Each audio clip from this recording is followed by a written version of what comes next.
Welcome to Build. I'm your host, Ricky Camilleri. In 19th century New York City, a criminal psychologist, a newspaper illustrator, and a secretary team up in an attempt to solve a series of gruesome murders. With incredible period detail, including costumes, sets, and performances by the three leads, Daniel Brühl, Luke Evans, and Dakota Fanning, The Alienist is nothing like you've ever seen on TV. Before we bring these guests out here, I want to remind our audiences at home, they can submit questions using the Submit a Question button right next to this video you're watching. For right now, let's take a look at The Alienist. I'm an alienist. That is a doctor. But instead of looking to cure a disease of the body,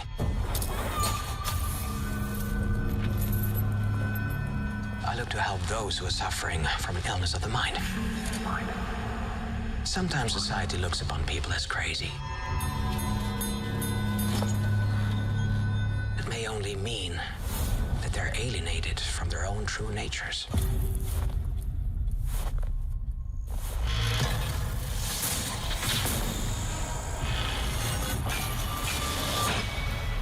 A toast to the beginning of a fruitful partnership. Let me introduce you to Dr. Laszlo Chrysler. I've read your work. I found it fascinating. Most of it. It's something new. Forensic science married with human psychology. I find the bones to be the most reliable witness, while my brother's more a man of the flesh. He means the soft tissues. What if it's true? One man committed both murders. You run along home now, society-wide. Our task is to construct an image of the man, his habits, his appetites, and thereby capture him. Gentlemen, you have made yourself a wide variety of very powerful enemies. He's here. He's real. He's no longer hiding his victims. He evolved. Evolved to what? Evolved to what? I must follow this wherever it goes.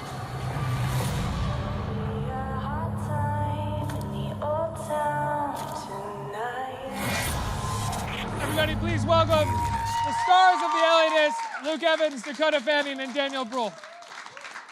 Hey guys, thanks so much for being here. Thanks for having us. Congratulations on the show. I'm 2 episodes in. It's phenomenal. It looks incredible. Cary Fukunaga is the creator of this, right? It worked with you on it? Why are you looking at me like that? Did I get that wrong?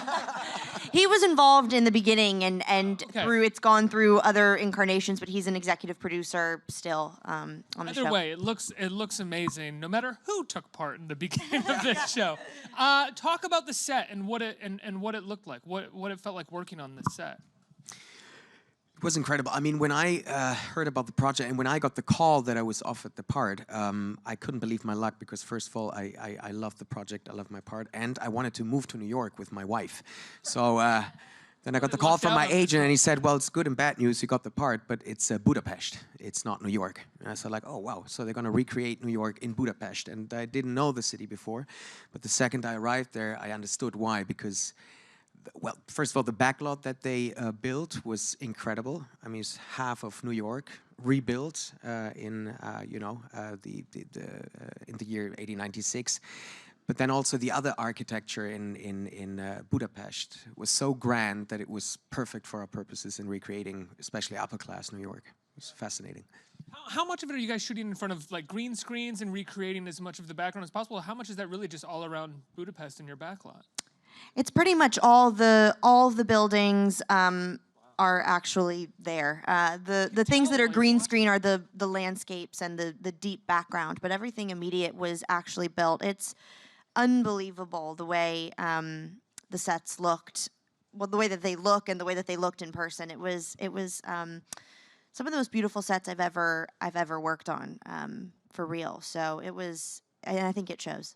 Yeah, it absolutely shows. Dakota, talk about your character. She's a woman sort of way ahead of her time in this show, but is also dealing with a lot of the things that I think we talk about now in regards to specifically women in the workplace.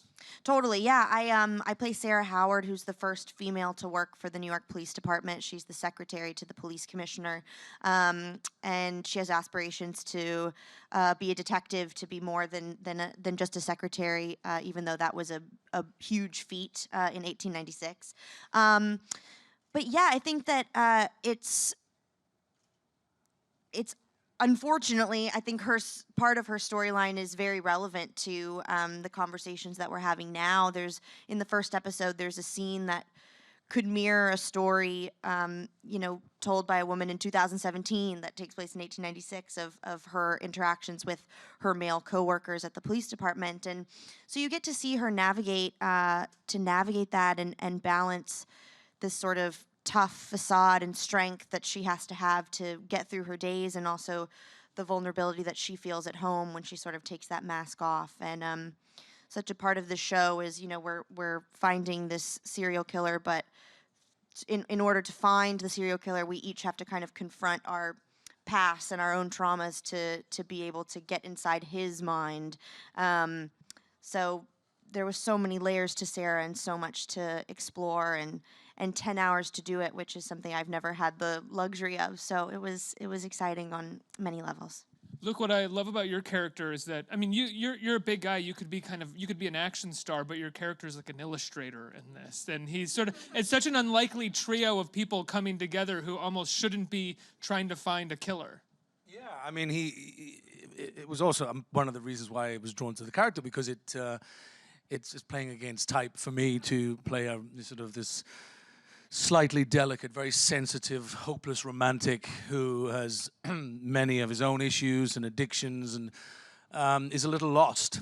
And throughout the story and the episodes, he finds himself and loses himself and finds himself again through the help of the people in his life. So yeah, it was an interesting journey for John Moore, and he's very different to the John Moore in the actual novel. So that was nice. We were able to layer his story and deal with the grief that he has in his life. He loses his brother. He lives with his grandmother. I say no more about that. He's one of these people who is able to fluctuate from high society at the opera with his friend Laszlo Chrysler, but also somehow manages to be able to frequent and blend into the underbelly of the Tenderloin and the Lower East Side and the brothels and all of those places where maybe not other characters in the story would have been able to go. And that's sort of where he finds his purpose. But it's a long road and a very sort of traumatic road he takes throughout the story, but it was very enjoyable to play that. How is the character different from from the character in the novel? Well, he's the narrator in the book. Right. Okay. So taking him out of being the narrator means you have a real, character who's involved immensely within the story. And we also changed his job because he was a journalist and now he's an illustrator. I love that he's an illustrator. Yeah, but it also adds a sense of romance to who he is. He's very, his drawings, which are described by Kreizler, as almost like, I've made it look romantic. This dead body. It's what did you really see? And it's always an insult coming from this character. He's being battered emotionally, psychologically. By the camera, the invention of the camera. You're pretty almost bloody out of a camera. job. Yeah, exactly. Yeah. All of a sudden, I've gone from being a man with a talent to being made redundant because of this newfangled box that takes the accurate picture of what's going on. So straight away, the use that he has within the team has been pushed to the side because of the camera. So he's always he's on the back foot an awful lot of the time, but you feel for him, and I think he's got He's quite a personable character and relatable in many of the scenes. Through his eyes, you will sort of, as the audience, I think, see these images the same as how he's reacting to them. So it's such a smart departure from the character in the book in the sense that it provides a lot more stakes for you as an actor going into this. A journalist will be a journalist, for so long through all the mediums. It's a real identity, I think, as a journalist. You are. It's an identity, and he would be beholden to the New York Times much more than just being the odd illustrator of a society feature, and and that's what he did, and it's all very clear that Sara Howard thinks very little of what he does for a living when she meets him in the first episode as well. Daniel, you are the title character, kind of. You're the alienist. Talk about what that is. Yeah, well, at first, I thought, what a strange concept. It's a show set in 1896, and it deals with aliens. But I wasn't familiar with the term alienist. But I tell you, when I was doing my read here before you guys came out, and I know it's not about aliens. I've watched the first two episodes. I said, The Alienist. And I was like, wait, is that what it's called? It's not about aliens. That sounds ridiculous, Ricky. So nothing to do with that. It was a term formerly used to describe a psychologist. So people with mental disorders were supposed to be alienated from themselves, so the specialists who took care of them were called alienists. And it's the beginning of that science. Psychology was only born 20 years before that. Before that, it was seen as a branch of philosophy. So people were afraid of look inside themselves. And these guys who came up with these new theories were considered to be very dangerous, or weird, or charlatans. So he has to... They were kind of alienated themselves. Exactly. Yeah. And that's why Laszlo Chrysler has to surround himself with other people who are as brilliant and also pioneers in their own fields. Like Dakota said, the first female to who is determined to become the first detective. Then this very, well, talented, I don't know, this guy, but, but who has that ability of, get around the city and has these socializing qualities that I don't have. And then these very smart Jewish brothers who play the forensic experts. And that's what I found so endearing and interesting about the show, is that's the beginning of so many interesting sciences. Well, it's also the show. Pardon me, I haven't read the book, but the show is also covering sexuality in an interesting way as well, and talking about gender issues in 1890. Thanks, sorry guys. What did you think about that when you first got the material and you saw that it was approaching this subject matter? I loved it. Yeah, This subject matter doesn't really get touched upon, and certainly not in a period drama. It's quite extraordinary, and New York City at that time, this stuff was going on. Brothels were not just where you went to a female prostitute; there were male brothels. There was child prostitution. New York was a very dangerous place. There was no regulations, and it was very corrupt, and there was a darkness to, especially the Lower East Side, where a lot of the story is based. And this story is, it doesn't veer away from the harsh reality that was the 1890s of New York City. Luckily enough, things did change, but this was a very accurate portrayal of the face of a part of this city. Oh, go ahead. No, I didn't mean I don't. I loved it. Was maybe the wrong answer to your question. You know what you meant. You know what you meant. These guys don't. They're looking at you weirdly now, but yeah. What a weird guy. I don't want to give anything away, but you have a wonderful sequence inside one of those brothels. Wonderful. Just leave it there. I think it's incredibly well filmed, and all the young actors in that scene are doing magnificent jobs. Extraordinary. I mean, we cast.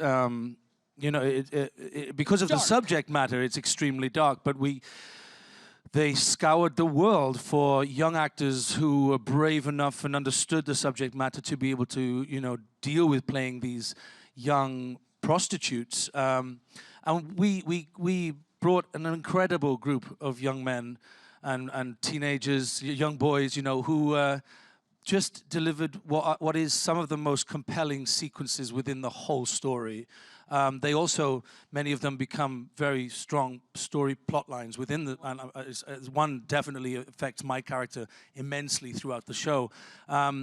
And yeah, that sequence is wonderful. It's a tracking shot. I don't want to give it away, but it took 5 days of rehearsing because there's music, there's dancing, there's fighting, there's me getting drugged, and the track, we had the roof taken off the bar so that these cameras could follow me all around, and as we moved, it was all timed to absolute seconds, so that when the camera came around, you'd see what was happening in the back of one shot, and then it would come back onto my face as I'm looking at something else, and it was just magical, and it's come out really, really well, and sort of allows you to feel the chaos and the darkness and the sort of sinister world in which these young children were existing within. the term golden age of TV, well, said all the time. It's very cliche, I think, to say, but because oftentimes things are referred to as that, you can still feel like it's TV. Still feels like it was shot really fast, it was made quickly, it was run and gun. It was mostly about what happened in the writer's room. But with this, it feels extremely atmospheric, and it does. I mean, you just said it took 5 days to shoot one scene that is a total of like 7 or 8 minutes inside of one episode, which is a rarity for television. So talk to me about what the process was like shooting this. Did it feel like shooting a movie?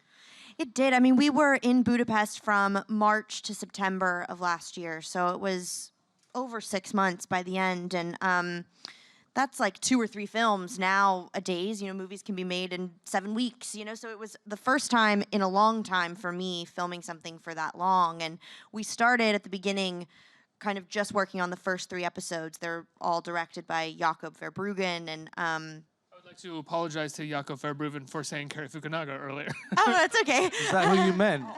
No, that wasn't. That was Called him. He did the brunt of the work. He's extraordinary and has the energy of all of our energy in this room combined in one man. And I think for me at least, those 3 episodes sort of felt like a film for a while. I kind of got tricked into thinking that I was making that, and then you get the next script 4 and the next 5 and 6 and so on and so on, and it was chaotic in a way of filming different episodes at the same time with different directors and going to different units to film things, and it sort of, I think, challenged us to keep our minds like sharp and keep track of where we were. At the same time, I never personally felt rushed on the set at all, even though there was so much going on. I really felt like the producers who were there and the director and the writers and everyone, if something didn't feel right, then we talked about it for as long as it took to get it right. And that is such a luxury, and I think it just is. It shows in every detail, from the costumes to the sets to the props. Like there was nothing that was rushed. It was given time to become great, because this book was written so long ago and people have been trying to make it into either a film or something for so many years. And I think that everyone that was involved felt like this was such an important opportunity and wanted to get it right and to not rush it along. It's the cinematic scale. I mean, I did movies back in the days when it said for a period film, when it said in the script, 50 carriages, 300 extras and whatnot, and then you arrive on set and there's 1 carriage and a donkey and 2 extras, and you're supposed to recreate that atmosphere, and it's just impossible. And in this case, it was just incredible. The authenticity, and every department did such an incredible job, and so whatever you touched was real. Nothing felt fake. And I think this is one of the nicest things in our job, is to time travel. If that works, and even if it's for a couple of seconds, it's the most incredible feeling. I remember having, night shoots, either with Luke or Dakota sitting in a carriage, and then a wide shot where you don't see the camera or the crew, and you just see the extras and these dresses and fog and the horses, and I felt like, damn, this is 1896. What did it feel like looking at the makeup effects on the show as well? I mean, from the first body that we see in the first episode to some other characters that show up in the first and second episode that I've seen. What was it like seeing those? I mean, they're incredible. I mean, the special effects department were. There didn't seem to be many of them, because they did most of their work prior. This stuff that that the bodies were made of a silicone, which if you touched it felt like skin, and it really was. It took a few weeks, if not months, when arriving at a scene, at a set, and seeing the body, for you not to sort of just be alarmed at what you were looking at. It's weird how quickly you become numb to it, though. We've all said that, it's just another dead body, but actually the first few weeks were, it was really, it's a lot to take in, because they were so real, and they had the weight and the movement of a body so that it could be lifted and moved. I mean, they really are. They are the modern magicians of cinema and television. I mean, when they do it right, it's alarmingly realistic. I think we have another clip from the show that we're going to play for everybody. Let's take a look at another clip from The Alienist. Let me introduce you to Dr. Laszlo Chrysler. Dr. Chrysler. I've read your work. I found it fascinating. Most of it. Laszlo and I attended Harvard together, along with the commissioner. We're all old friends, you see, which is why a surprise is in order. Oh no, but you can't just go in there without.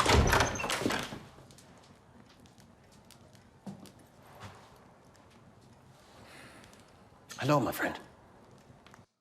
We should talk about who plays the commissioner there, or who the commissioner is. That's Teddy Roosevelt, right? Exactly. Yeah. So who was the actor playing Teddy Roosevelt there? Excuse me. Brian Garrity. Right. He's wonderful. He's great. wonderful. What was it like working with him and sort of recreating Teddy Roosevelt with him? It was wonderful. I mean, Brian, as a human being, is so lovely to be around and so fun. And you know, this version of Teddy Roosevelt is kind of early version of Teddy. It's not the person that we might come to mind exactly when we think of President Theodore Roosevelt. So this is kind of early days, and he's come off of the great tragedies in his life, and he himself is facing the similar issues that we're facing in dealing with this investigation, with the corruption of his own department against him, and he's sort of trapped in the middle. And I'm his secretary, so kind of as the series starts, I'm sort of the liaison between these two and the commissioner, and kind of getting around the red tape to sort of run this parallel investigation. But Brian's awesome, and that character is such an important part of the series throughout at pivotal moments. And it's great because in Europe we only know Roosevelt as the president. So it's this whole show is such an entertaining history lesson on so many levels. You learn so much about Teddy Roosevelt, about New York, about the corruption that he was actively, fighting. There's brilliant scenes in the throughout the show between him and me. And I enjoyed every second with Brian. He's fantastic. It sounds silly, but you learn even like little things about the city that, like right from we see in the trailer and right from the beginning of the first episode, the ringing the bells to alert everybody. That's one of my favorite parts of the whole thing, is them banging on the lampposts as the alarm system. That was the alarm system. Then you said, you're like, oh, this is detailed. This isn't just like a TV show that takes place in some time and they're going to solve a murder. This is like a detailed exploration of this moment in time. And also the foundation stones and the building of the Williamsburg Bridge, which it's just beautiful to see. And it's weird because when we shot that, obviously we didn't have the backdrop of the, what river is it? The East River. For me to see the final rendering of that scene was, I mean, every time I see it, I let out a little squeal because it is so magnificent. You know, the size of the Williamsburg Bridge, and we're walking up just the first part of it. It hasn't even crossed over yet, and that stuff, you know, it's really magical to be part of that, and to see how beautifully it has been finished. You know, there's a lot of care and attention. Let's get some questions from our audience. Who has a question? Hi there. Hi. Hi, Luke. Hi, Hello. everybody. Hello. My name is Madeline Pauletti, and I'm a huge fan.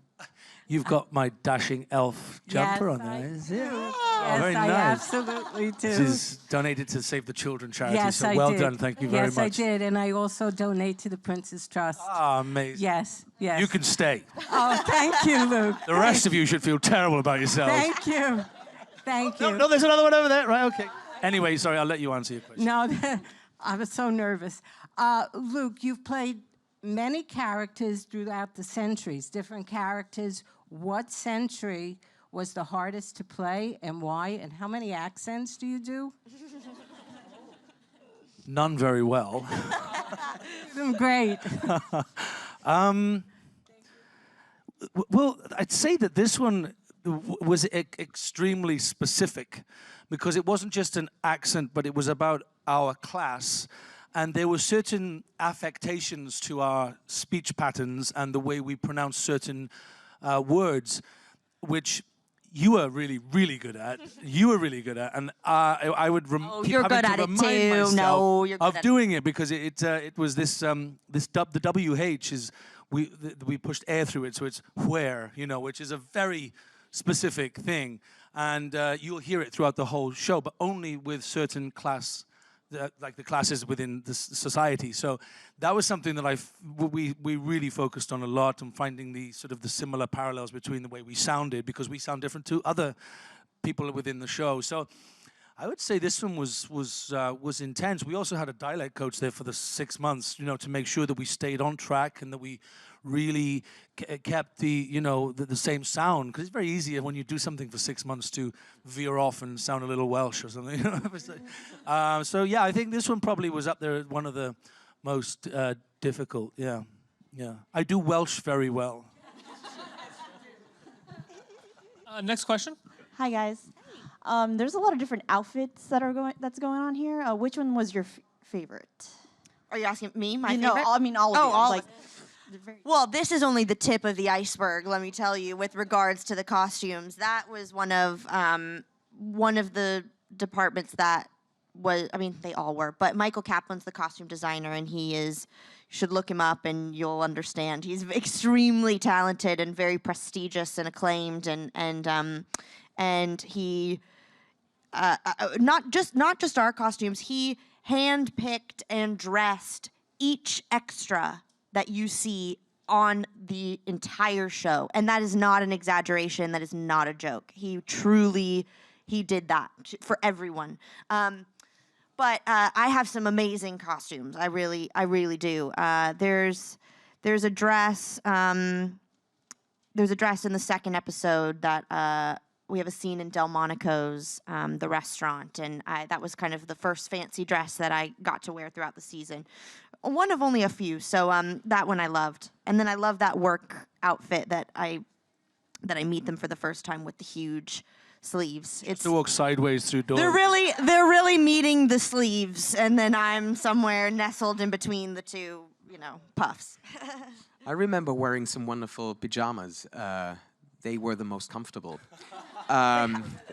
These were the only days when I felt, what a relief.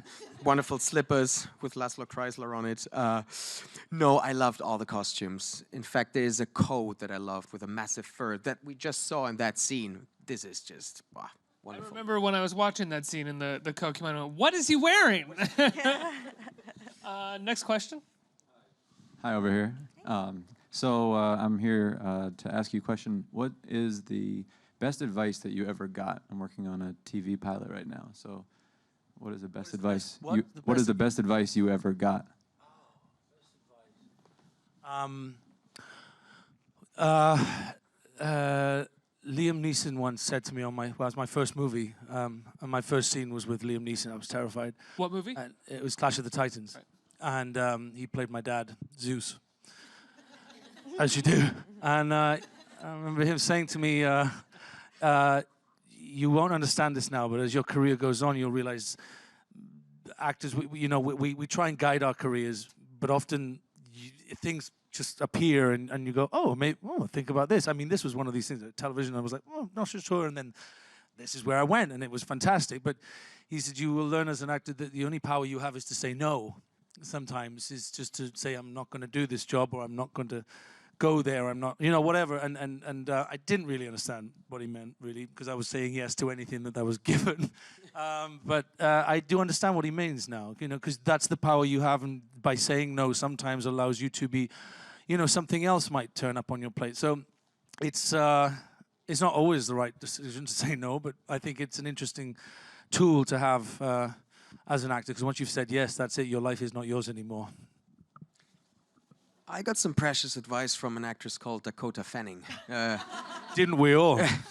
Who is much younger than me, but I learned so much from her. No, I tend to be sometimes to be as obsessive as the character I'm playing. So if I was unhappy with a scene or something, I kept on thinking about it and being in that loop.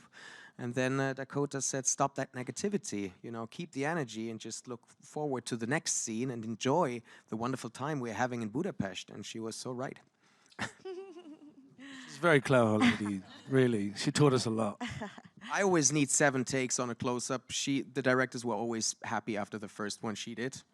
It is so annoying. She has been doing it longer than us, though. Let's just be clear, right? The best advice, man, I've been given some really good advice in my life. I think, though, for my I think ultimately from my mom, she's given me the best advice over my life. And, you know, she's always stressed and, you know, that the meaning of success really lies in your treatment of other people. And that's really the only thing you can ever leave behind is the mark you've left on someone else. And so I just try and do that. I think I have time for one more. Who's there? You're there. Ask your question. Hi. All have played a bunch of different roles, some larger than life, some, you know, real historic figures. What do you look for in a character? Do you try to play different types of characters going in, or what attracts you to each role that you've pursued? Shall I start? For me, and it's very selfish, but I guess that's what, you know, it's my career, and I suppose I'm the only one who can manipulate it, is to play different roles, to not, there's this terrible word called typecasting, and the only way you can stop people typecasting you is by showing them that you can do lots of different things. And so the challenge, I think, as an actor, the longer you're in, if you're lucky enough to have a long career, is to find the roles that feel very different and a really unusual departure from the last project that you did. I mean, and he is very different, this character, John Moore, really, I've not played anyone like him before. He's massively complex and all the stuff I mentioned earlier. He's very different to Gaston, you know, it's like, and in a way, the next role has to be different again, and the genre has to be different, and the period, and just finding the challenges, I think, is why I choose my roles and what challenges me, and yeah. Totally agree. Yeah, same. I think it's also just an instinct thing. You have a connection to something, whether it's the people involved or the story or the character, or that you just want to work, whatever it is, you know, you kind of have this gut reaction, and it, you know, makes you want to be a part of something. Guys, it's a phenomenal show. Congratulations. It premieres Monday night on TNT. What time Monday night? 9 p.m. 9 p.m. 9 p.m. Everybody give it up for Luke, Dakota, and Daniel. Thank Let's hear it. you so much. Thank you. Thank you.